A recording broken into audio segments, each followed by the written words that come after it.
Hello and welcome. Today I bring you a story that still gives me chills. My name is Elena. I am 16 years old.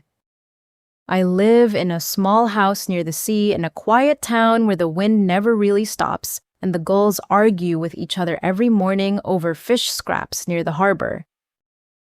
By the end of this story, you will see that love does not always look warm. Sometimes it looks like silence. My mother died when I was 2. I do not remember her face. I only know her from one photo on the shelf faded at the corners, her hair caught mid-laugh in the wind.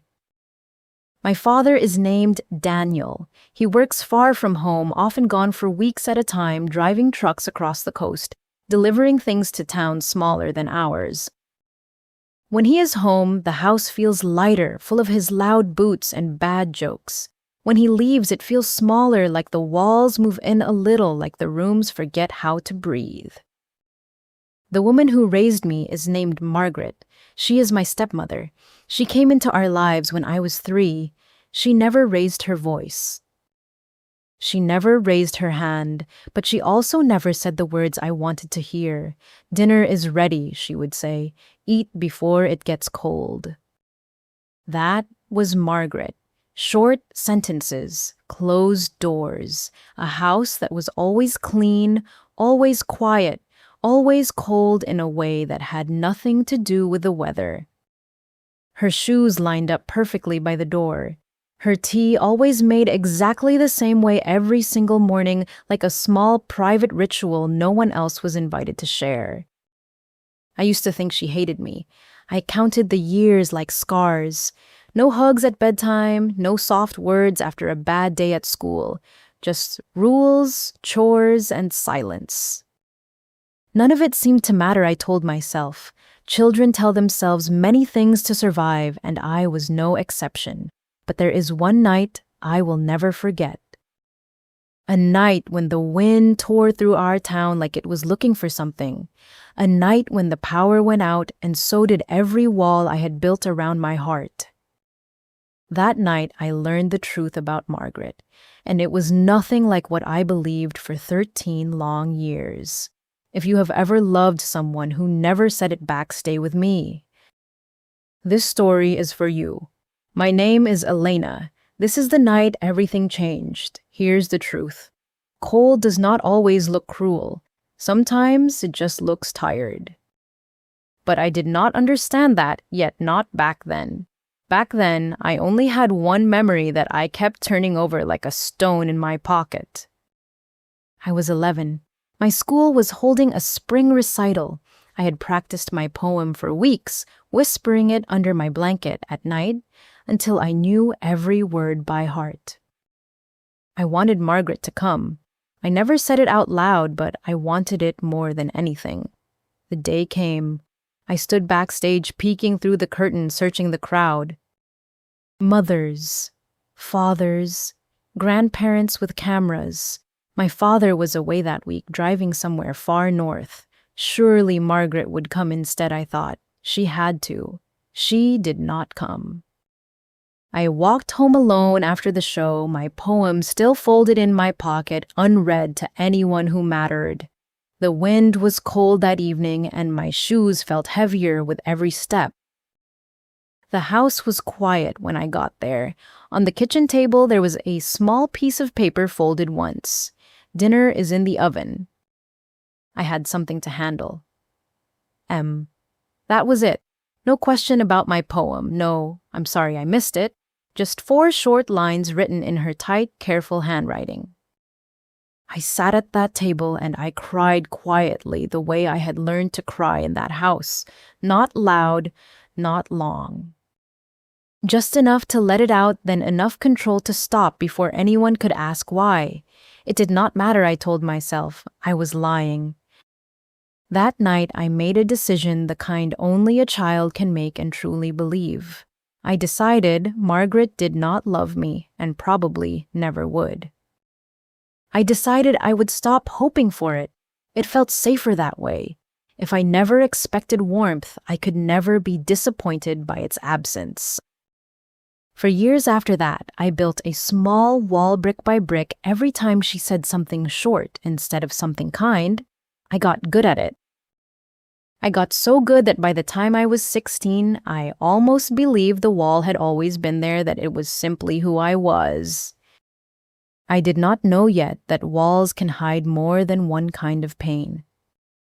The attic in our house was small, tucked above the back bedroom, reached by a narrow set of stairs that creaked on every third step.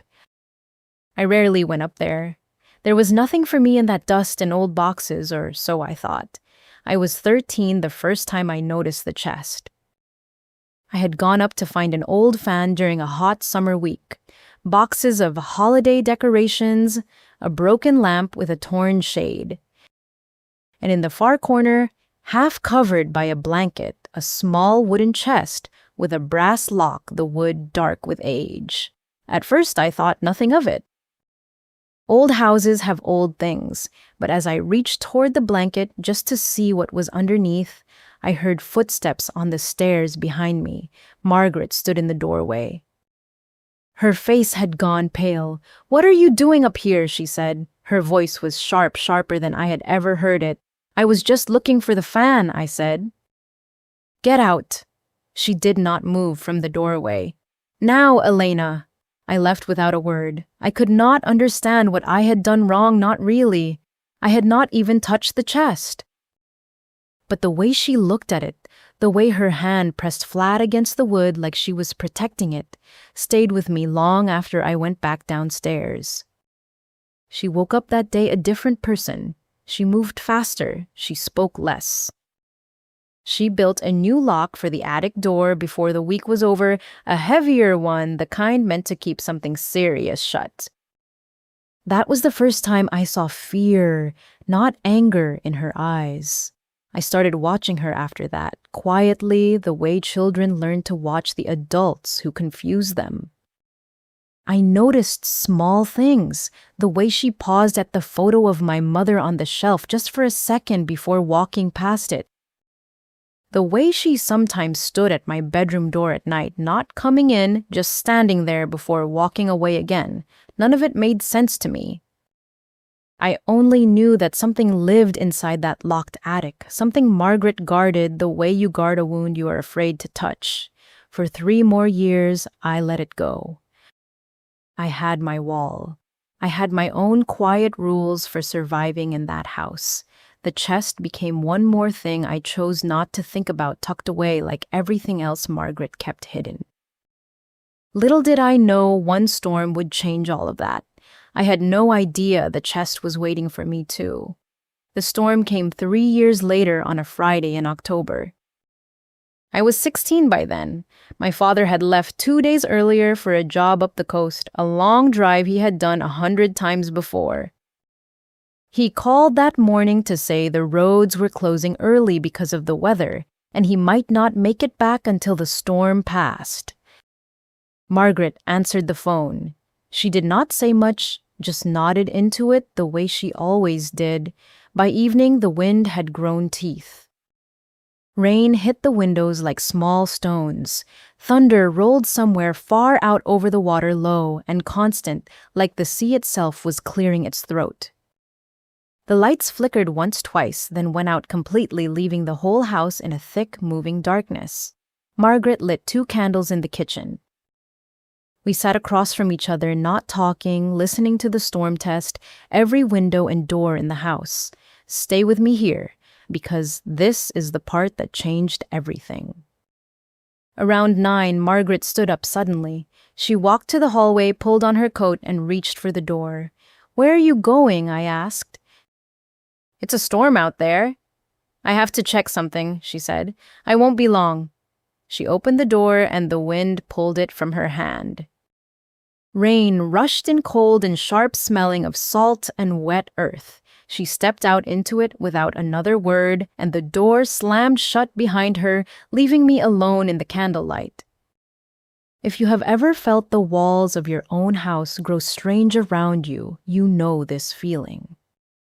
I sat there for a moment, my heart loud in my ears, the candle flame bending sideways in a draft from somewhere I could not name. If this story is pulling you in already, hit subscribe. There is more waiting for you, and I promise it gets harder before it gets better. Then I looked down at the floor near the door. Margaret's keys had fallen from her coat pocket. They lay there in the candlelight, the small brass key from the attic chest, catching the light among the others. I picked up the keys. My hands were shaking, but not from the cold. For 3 years I had told myself the chest was none of my business. For 3 years I had let her fear become a wall I respected without question. But that night, with the storm howling outside and Margaret gone into it alone, something in me finally refused to wait any longer. I walked toward the attic stairs. The attic stairs creaked under my feet louder than I remembered. I held the candle low, my shadow climbing the wall ahead of me like it already knew what I was about to do. The chest sat exactly where it always had, half covered by that same gray blanket. I pulled the blanket away. Dust rose into the candlelight, slow and silver, settling on my arms like a fine gray snow. My hands found the small brass key on Margaret's ring. They were not steady. I told myself to wait. I told myself this was wrong. I told myself I could still turn around. I did not turn around. The lock gave way with a small click. The lid was heavier than I expected, and it groaned as I lifted it like it had not been opened in a very long time. Inside there was no treasure, no money, nothing dramatic, just papers, a stack of letters tied loosely with a faded ribbon. A few photographs, their edges curling with age. A small blue baby blanket folded with care, the edges worn soft from years of being touched and put away again. There was also a tiny pair of knitted socks, yellowed now, small enough to fit a newborn. I lifted the letters first. The paper was soft with age, the ink slightly faded, but still readable in the candlelight. I untied the ribbon with careful fingers. The handwriting was not Margaret's. It was rounder, looser, the letters leaning slightly to the right. I turned to the first page. At the top, 2 words stopped my breath completely. Dear Margaret. My hands went cold. That handwriting was not one I recognized. I had never seen it before in my life. But somehow, somewhere deep in my chest, I already understood whose hand had written it. I sat down on the dusty floor, the candle beside me, the wind screaming against the small attic window. I read the first line slowly, then faster, then slowly again, because some sentences need to be read twice before the mind agrees to accept them. The letter was signed at the bottom in that same round handwriting, with all my love, Catherine, Elena's mother, my mother. I had no memory of her voice. I never knew her hands, her laugh, or the smell of her skin, not even in dreams. I only had 1 photograph and 16 years of silence.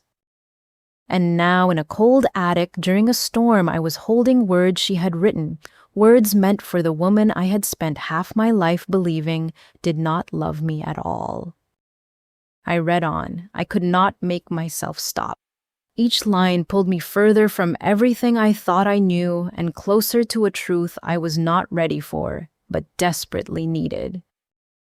The handwriting was not mine to know, but I read it anyway.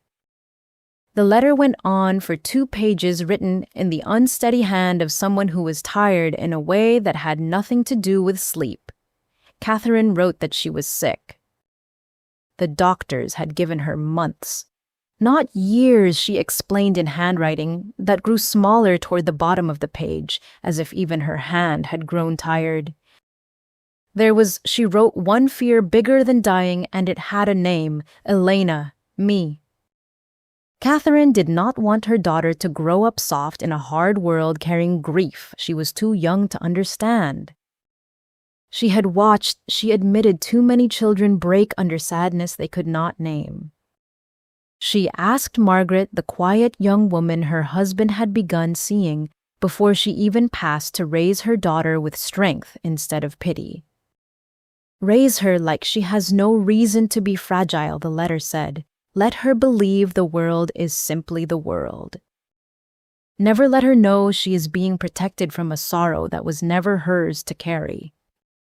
And then near the bottom, one line that broke something open in my chest. She does not need to love you for this to be love. Just keep her safe even if she never understands why. Truth waits quietly, but it always comes home. I do not know how long I sat there after that.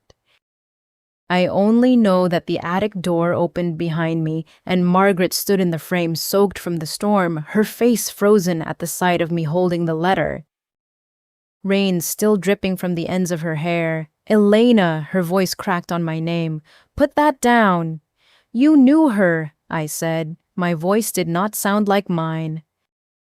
You knew my mother. Margaret did not move for a long moment. Then for the first time in 13 years, she walked toward me instead of away.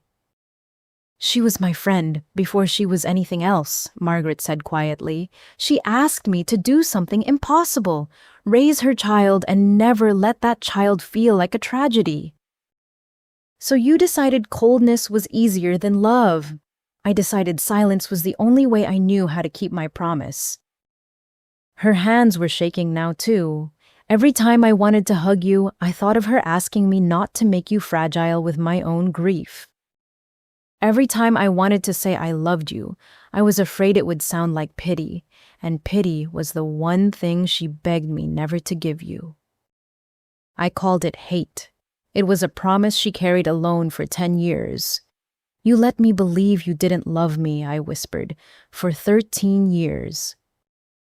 I let you believe you were strong enough not to need saving, Margaret said, her voice breaking on the last word, because you were, you are. The storm outside had not stopped, but something inside that attic finally had. We stood there, the two of us, soaked candlelight and old paper, between us two kinds of silence finally breaking at once. What I saw for 13 years was rejection. What was real the whole time was protection. We did not solve everything that night. Grief and silence, that deep, do not disappear in one storm no matter how much you want them to. But something shifted between us. Something that had been frozen for 13 years finally began to move. In the weeks that followed, small things changed first.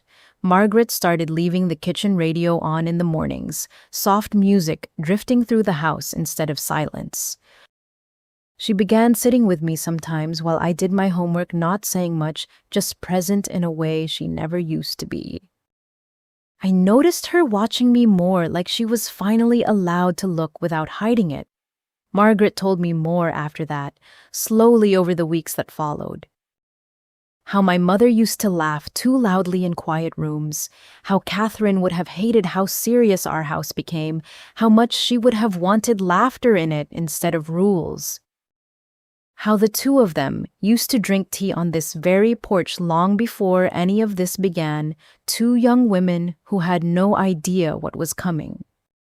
She admitted she had been afraid every single day, afraid that loving me out loud would feel like breaking a promise to a woman who could no longer speak for herself. Afraid that softness would make me weak in a world that rarely is. I am not angry anymore. I understand now that some people protect with silence because it is the only language fear ever taught them. I understand that coldness is sometimes just love wearing a coat it never wanted to wear. My father came home 2 days after the storm passed. He found us in the kitchen talking quietly over cold tea, something that had not happened in years. He did not ask many questions. I think somehow he already knew. I spent 13 years believing Margaret never loved me. It took one storm, one locked chest, and one letter from a woman I never got to know to show me I had been wrong the entire time. Truth waits quietly, but it always comes home. If there is one thing I want you to carry from this story, it is this. Not everyone who loves you will say it the way you expect. Some love arrives late, wrapped in silence, hidden in a locked chest, in an attic you were always told to avoid. We still keep that chest, Margaret and I, only now it sits in the living room instead of the attic, the lock left open on purpose. Have you ever misjudged someone who was quietly protecting you without you even knowing it? Tell me in the comments. I would love to hear your story too. Thank you for listening today. Take care of yourself and take care of the people around you, even the quiet ones. Now it's time to learn some English from today's story. This story used many short, simple sentences. That is on purpose. Short sentences are easier to follow and they carry strong feeling without needing big words. Notice how often the story used simple past tense to move the action forward. Let's go through some useful words from today's story. Silence means a complete absence of sound or speech. Example: the house was always clean, always quiet, always cold, full of silence. Grief means deep sadness, especially after someone dies. Example: Margaret carried her grief alone for 13 years. Promise means a firm decision to do something told to another person. Example: she asked Margaret to keep one impossible promise. Protect means to keep someone safe from harm. Example: Margaret chose coldness because she believed it would protect Elena. Fragile means easily broken or hurt physically or emotionally. Example: Catherine did not want her daughter to grow up fragile. Fear means a strong feeling of being afraid. Example: that was the first time Elena saw fear, not anger in her eyes. Secret means information that is kept hidden from others. Example: the locked chest held a secret for 13 years. Storm means very strong wind, rain, and sometimes thunder. Example: the storm tore through their small town that October night. Truth means the real facts about something. Example: truth waits quietly, but it always comes home. Shaking means moving quickly back and forth, often from fear or cold. Example: Elena's hands were shaking, but not from the cold. Pity means a feeling of sadness for someone suffering. Example: Margaret was afraid her love would sound like pity. Strength means the quality of being strong physically or emotionally.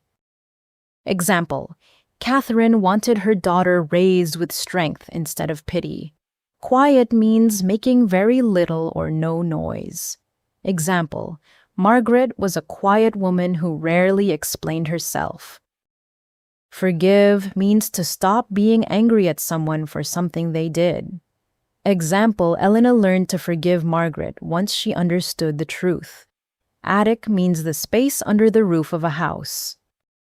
Example: the chest had been hidden in the attic for years. Candlelight means the soft light made by a burning candle. Example: they sat in candlelight after the power went out. Sorrow means a feeling of deep sadness. Example: Catherine did not want Elena to carry a sorrow that was never hers. Comfort means a feeling of ease or something that gives that feeling. Example: there was little comfort in that cold, quiet house. Now it's time for shadowing practice. Listen and repeat after me. Speak slowly, clearly, and with feeling. I built a wall brick by brick.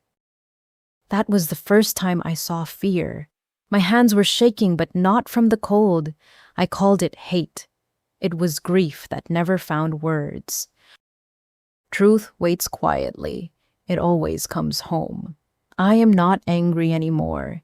Some love arrives late. It wears a coat it never wanted. She kept a promise. She carried it alone. I read the letter slowly, then faster, then slowly again. Take care of the quiet ones. Now try these longer sentences. Not everyone who loves you will say it the way you expect. Some people protect with silence because it is the only language fear ever taught them. I spent 13 years believing she never loved me, and I was wrong the whole time. Thank you for practicing with me today. If this story touched you, share it with someone who needs to hear it. What part of this story stayed with you the most? Tell me in the comments below. Subscribe for more stories like this one, and I will see you next time.